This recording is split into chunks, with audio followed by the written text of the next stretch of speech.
Bonjour à tous, je me trouve devant le gymnase Roquépine.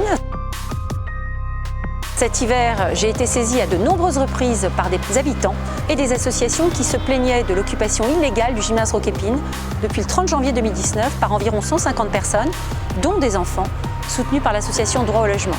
Cette nouvelle occupation illégale du gymnase est en effet une situation inacceptable pour tous. C'est une situation inacceptable pour les mal logés qui y vivent dans des conditions indécentes sur le plan sanitaire et sécuritaire. C'est une situation inacceptable pour les responsables associatifs et les adhérents qui sont empêchés d'exercer normalement leurs activités sportives. Et l'avenir d'ailleurs de certaines associations financièrement fragilisées est désormais en jeu. C'est une situation inacceptable enfin pour les électeurs qui n'ont pu voter dans leur bureau de vote habituel lors des élections européennes. Devant cette situation inacceptable, j'ai décidé d'interpeller en avril l'ensemble des parties prenantes du dossier.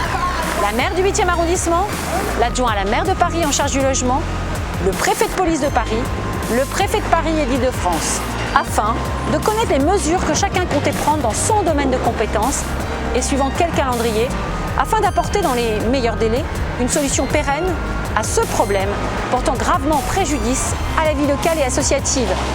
Mais les réponses qu'ils ont faites ont été très insatisfaisantes. Ils se sont tous renvoyés la balle, chacun demandant à l'autre d'agir.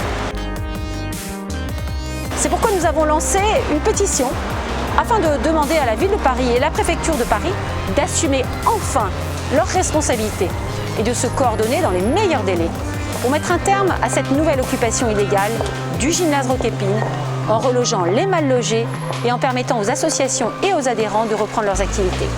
Mi-juin, cette pétition avait été signée par près de 500 personnes concernées, responsables associatifs, adhérents, riverains. Nous avons obtenu de premiers résultats grâce aux médias. Le 13 juin, le journal Le Parisien et la chaîne France 3 Paris-Île-de-France ont rendu compte de notre mobilisation et de notre pétition. Après avoir consacré des mois à essayer d'exporter le communisme à Bruxelles plutôt qu'à s'occuper des Parisiens, l'adjoint à la maire de Paris en charge du logement, Yann Brossat, s'est immédiatement réveillé pour recevoir le jour même des représentants du DAL. Nous avons bon espoir que la médiatisation du dossier accélère son traitement par les pouvoirs publics. Mais nous n'allons pas baisser la garde. En conseil d'arrondissement comme en conseil de Paris, dès que l'occasion m'en sera présentée, je continuerai d'interpeller systématiquement les responsables du dossier jusqu'à ce qu'ils mettent un terme définitif à cette occupation illégale. Vous pouvez compter sur ma détermination pour mettre un terme à cette situation inacceptable. Inacceptable pour tous.